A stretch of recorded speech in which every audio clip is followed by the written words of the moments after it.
Azad fighters संघाच्या कर्णाला विनंती असेल. टेनिस क्रिकेट मधील एक उगवता तारा. अंडरआर्म बॉक्स क्रिकेट असू दे नाहीतर ओव्हरआर्म टेनिस क्रिकेट असू दे, रुचित पाटील मॅन फ्रॉम भरडगोल.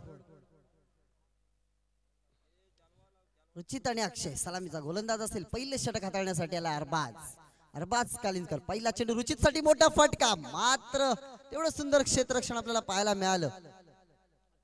आतिफ याचं एक धाव नक्कीच मिळते. खूप सुंदर फलंदाजी आपल्याला अक्षयची. सुंदर क्षेत्ररक्षण फैजानचं सुद्धा पाहायला मिळालं. धावसंख्या पोहोचले ती 4 धावांवर. 5 चेंडू आणि 4 धावा.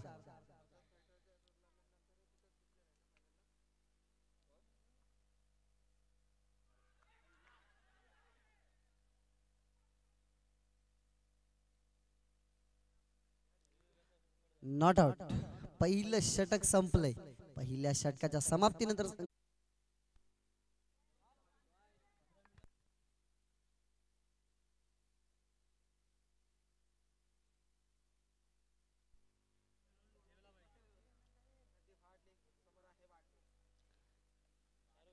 शाहरुख दुसरं षटक हाताळण्यासाठी. स्ट्राईक एंडवर असेल अक्षय, ऑन स्ट्राईक एंडवर रुचित.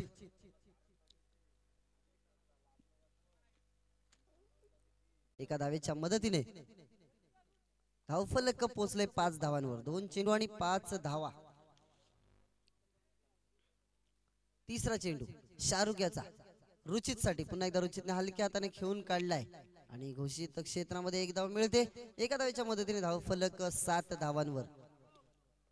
6 धावांवर. 3 चेंडू आणि 6 धावा.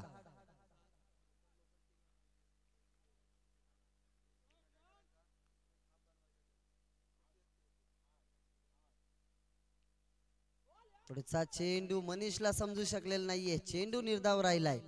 धावसंख्या तिथेच थांबलेली 6 धावांवर. 4 चेंडू आणि 6 धावा. पुढचा चेंडू म्हणजेच 5वा चेंडू. पुन्हा एकदा बॅटची कडा घेतली आणि पंचांनी बोट उंचावलंय, म्हणजेच मनीषला माघारी परतावं लागतंय. दुसरा गडी बाद झालाय तो किंकोळी भरडगोल या संघाचा. त्याची जागा सांभाळण्यासाठी आलाय तो राजू.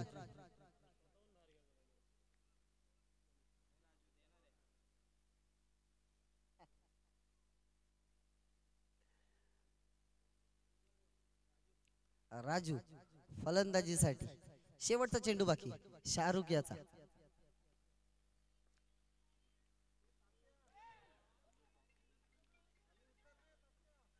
एक धाव मिळते.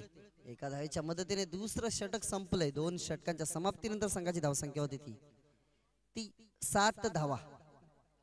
2 गड्यांच्या मोबदल्यात शाहरुखने मात्र 3 धावा खर्च करून 2 गडी मिळवले. अरबाजने 4 धावा खर्च केल्या होत्या, मात्र गडी मिळवता आला नाही. शाहरुखने 3.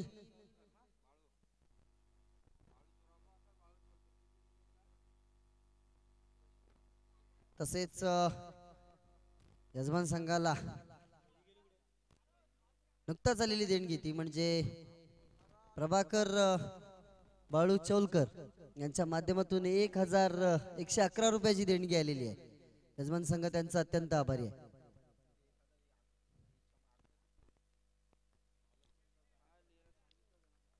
तिसरं षटक हाताळण्यासाठी आलाय तो फैजान. राजूसाठी फैजान याचा पहिला चेंडू. पंचांच्या उजव्या बाजूने स्वतःच्या उजव्या हाताने गोलंदाजी करताना राजूसाठी पहिला चेंडू. सुंदर स्विंग आपल्याला पाहायला मिळाला. चेंडू टप्पा पडल्यानंतर सरळ आतमध्ये आला आणि 1 धाव मिळते. एका धावेच्या मदतीने धावफलक पोहोचले 8 धावांवर. 1 चेंडू आणि 8 धावा. मोठा फटका, मात्र तेवढंच सुंदर क्षेत्ररक्षण. जर रुचितला आपला संघ सुस्थितीत न्यायचा असेल तर याच प्रकारे मोठी फटकेबाजी करावी लागेल. आणि मात्र किंकोळी भरडगोल संघाला रोखून ठेवायचं असेल तर गोलंदाजांना क्षेत्ररक्षकाची साथ लाभणं गरजेचं आहे. क्षेत्ररक्षण होणं गरजेचं आहे. आतापर्यंत 3 चेंडू मध्ये 3 धावा खर्च केल्यात त्या फैजानने. Ruchit on the strike. मोठा फटका, मात्र तेवढं सुंदर क्षेत्ररक्षण पुन्हा एकदा पाहायला मिळालं आपल्याला. आणि राजू धावबाद झालाय. 1+ विकेट.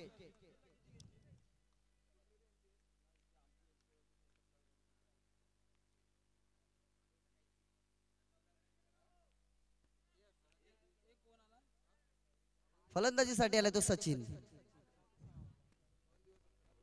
धावसंख्या पोहोचली 11 धावांवर. 4 चेंडू 11 धावा.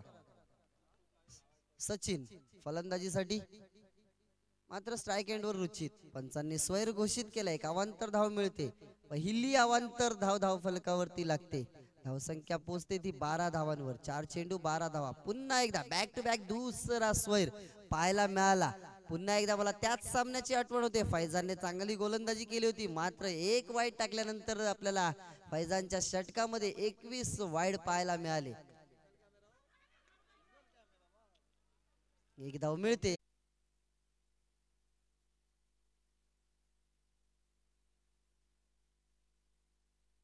आता मात्र षटकार. सचिन बाद.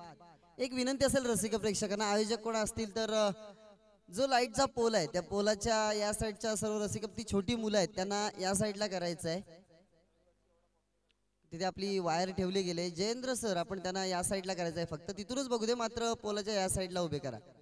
जी लहान मुलं आहेत त्यांना या साईडला उभं करायचं आहे. 5 चेंडूंचा खेळ बाकी. संकेत फलंदाजीसाठी आलाय. शेवटच्या 5 चेंडूंचा खेळ बाकी. अजूनपर्यंत बांधून ठेवलंय भरडगोल संघाला. एक धाव मिळते. एका धावेच्या मदतीने धावसंख्या पोचली ती 16 धावांवर. 2 चेंडू 16 धावा. रुचित अजूनपर्यंत मैदानात उभा आहे, खेळपट्टीवर खेळतोय, मात्र रुचितला सुद्धा बांधून ठेवलंय आझाद फायटरच्या गोलंदाजांनी.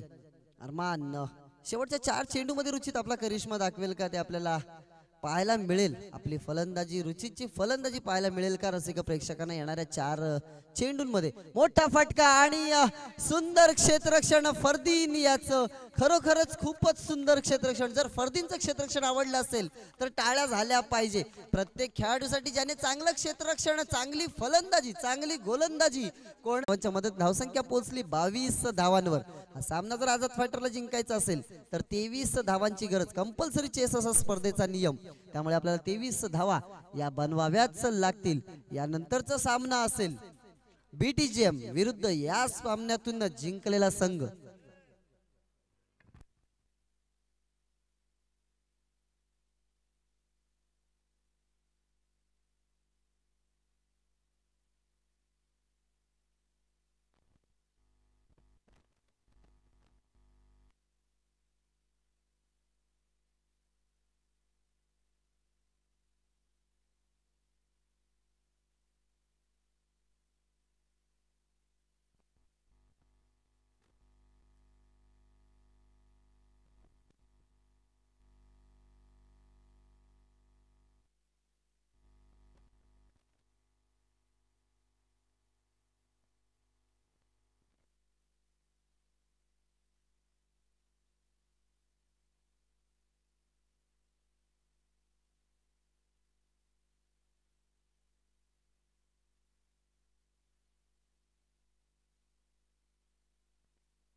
फैजान आणि फरदीन सलामीचे फलंदाज. 23 धावांचं आव्हान पार करण्यासाठी. रुचित पहिलं षटक हाताळण्यासाठी.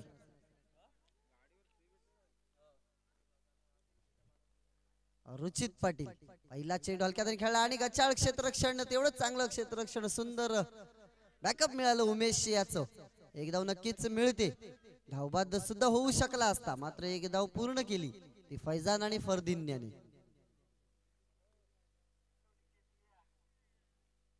पहिल्याच चेंडूवर एक धाव पाहायला मिळते. 24 चेंडू आणि 23 धावांची गरज आपल्याला पाहायला मिळते. पुन्हा एकदा स्वीप करण्याचा प्रयत्न. यशची कुठली अपील होती का अजूनपर्यंत कळलं नाही, मात्र चेंडू निर्धाव राहिलाय. रुचित याचा पुढचा चेंडू पुन्हा एकदा निर्धाव मात्र दांडी गोल. फरदीन आपलं खातही न उघडता तंबूच्या आश्रयाला गेलाय. Fardeen back to the dugout. In batsman power प्लेच्या बाहेर जाऊ शकत नाही. फैजान इन बॅट्समन पॉवर प्लेच्या बाहेर जाऊ शकत नाही. अरबाज फलंदाजीसाठी आलाय. अरबाज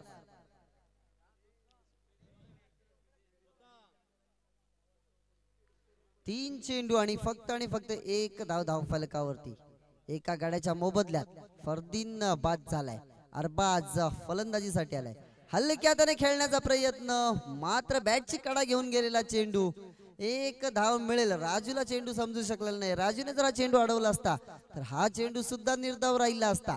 4 चेंडू आणि 2 धावा म्हणजेच जी चुरस पहिल्या सत्रामध्ये पाहायला मिळाली तशीच गोलंदाजी, तशीच टिचून गोलंदाजीचा मार आपल्याला दुसऱ्या सत्रामध्ये सुद्धा पाहायला मिळतोय. आणि पुन्हा एकदा लेग बाय दिलं गेलंय पंचांच्या माध्यमातून. म्हणजेच निर्धाव चेंडू राहिलाय. 5 चेंडू आणि 2 धावा. पुन्हा एकदा रुचित पाटील आणि राजूची पुन्हा एकदा झालेली चुकी आपल्याला पाहायला मिळते. मात्र पंचांनी एक धाव दिली गेली. त्यामुळे पहिलं षटक संपलंय आणि पहिल्या षटकाच्या समाप्तीनंतर संघाची धावसंख्या होती ती म्हणजे 1 बाद 3 धावा. एका गाड्याच्या मोबदल्यात 3 धावा खर्च केल्यात. आता मात्र समीकरण बदललंय. 18 चेंडू आणि 20 धावांची गरज. 2 धावांची बढत किंकोळी भरडगोल संघाकडे अजूनपर्यंत आहे. मात्र शेवटपर्यंत आपण काही सांगू शकत नाही, कारण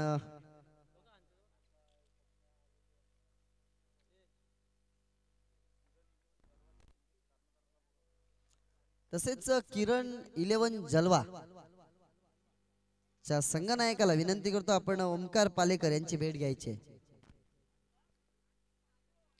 मनीष दुसरं षटक हाताळण्यासाठी.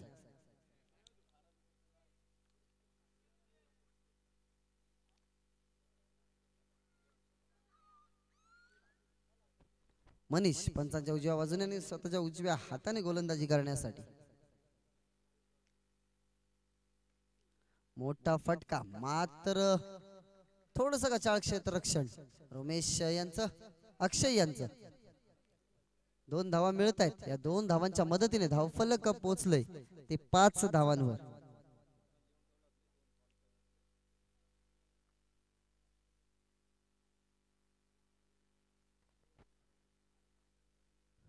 पुढचा चेंडू मनीष याचा. दुसरा चेंडू गचाळ क्षेत्ररक्षण. टिकू याचं चेंडू निघून गेलाय सरळ सीमा पार. चौकार. या 4 धावांच्या मदतीने धावसंख्या खूपच उंचावली. धावसंख्या पोहोचले ती 9 धावांवर. 2 चेंडू आणि 9 धावा. पहिल्या 2 चेंडू मध्येच मनीष थोडासा महागडा ठरतोय. तो क्षेत्ररक्षणामुळे महागडा ठरलाय. तो क्षेत्ररक्षणामुळे, कारण हे दोन्ही चेंडू अडवणं गरजेचं होतं क्षेत्ररक्षकांना. एकदा हलक्या हाताने खेळून काढल्या. आता नक्कीच फैजान आणि अरबाजला माहिती आहे की एकेरी धावाने सुद्धा आपण सामना जिंकू शकतो. एक धाव नक्कीच मिळते. या एका धावेच्या मदतीने धावसंख्या दुहेरी अंकामध्ये 10 धावा. 3 चेंडू आणि 10 धावा. पुढचा चेंडू पुन्हा एकदा हलक्या हाताने खेळून काढला आणि पुन्हा गचाळ क्षेत्ररक्षण पाहायला मिळालं. तोपर्यंत 2 धावा पूर्ण झाल्या. भरडगोल संघाकडून वारंवार गचाळ क्षेत्ररक्षण पाहायला मिळते. यापूर्वी आपण पाहिलं BTGM विरुद्ध श्रीराम जीवना असा सामना झाला. त्या सामन्यामध्ये सुद्धा आपण अशा पद्धतीचं क्षेत्ररक्षण पाहिलं. त्याच्यामुळे पराभव पत्करावा लागला होता श्रीराम जीवना या संघाला. तशीच काही अवस्था आपल्याला भरडगोल संघाची पाहायला मिळते. एक धाव नक्कीच मिळेल. एका धावेच्या मदतीने धावफलक पोहोचलंय 13 धावांवर. 5 चेंडू आणि 13 धावा. म्हणजेच 3 धावा खर्च केल्या होत्या रुचितने.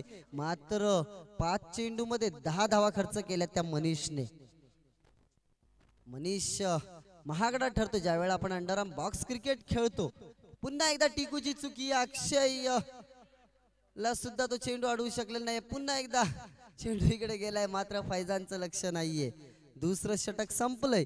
2 षटकांच्या समाप्तीनंतर संघाची धावसंख्या होती ती 15 धावा. म्हणजे येणाऱ्या 12 चेंडू मध्ये 8 धावांची गरज.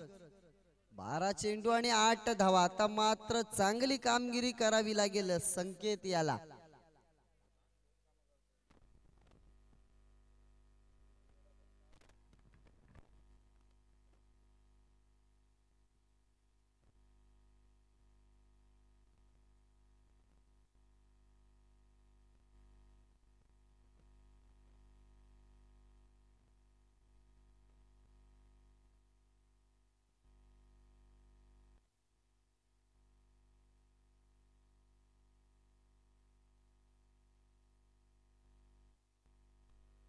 निर्णय पंच देतील. लाईनमॅन आपले आहेत.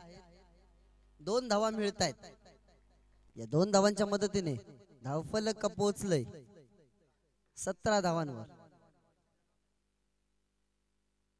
पुढचा चेंडू पुन्हा एकदा हलक्या हाताने खेळून काढलाय आणि नशीब सुद्धा आझाद फायटरची साथ देते. पुन्हा एकदा 2 धावा मिळत आहेत. या 2 धावांच्या मदतीने धावफलक पोहोचलंय 19 धावांवर. 2 चेंडू आणि 19 धावा. पुढचा चेंडू पुन्हा एकदा टॅप केलेला चेंडू घोषित क्षेत्रामध्ये 1 धाव मिळेल. एका धावेच्या मदतीने धावफलक पोहोचले 20 धावांवर. म्हणजेच 3 धावांची गरज. येणाऱ्या 9 चेंडू मध्ये 3 धावांची गरज.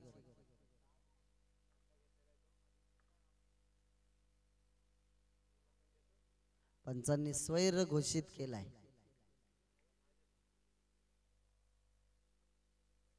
सांगतो अभिनंदन आझाद फायटर. विनंती असेल रसिक प्रेक्षकांना आणि खेळाडूंना की ज्या रस्त्यावर आपण गाड्या पार्क केल्यात, नक्कीच रस्त्यावरून डंपर जात आहेत आणि जर कोणाच्या गाडीला इजा झाली तर आयोजक जबाबदार राहणार नाही. त्यामुळे गाडी कोणाची पडली किंवा खरचटलं गेलं किंवा आणखी काही झालं तर आयोजक जबाबदार राहणार नाही. यासाठी आपल्याकडे पार्किंगसाठी जागा आहे, तिकडे गाड्या पार्क करायच्या. ज्यांनी रस्त्यावर गाड्या पार्क केल्यात त्यांच्यासाठी सूचना असेल. चला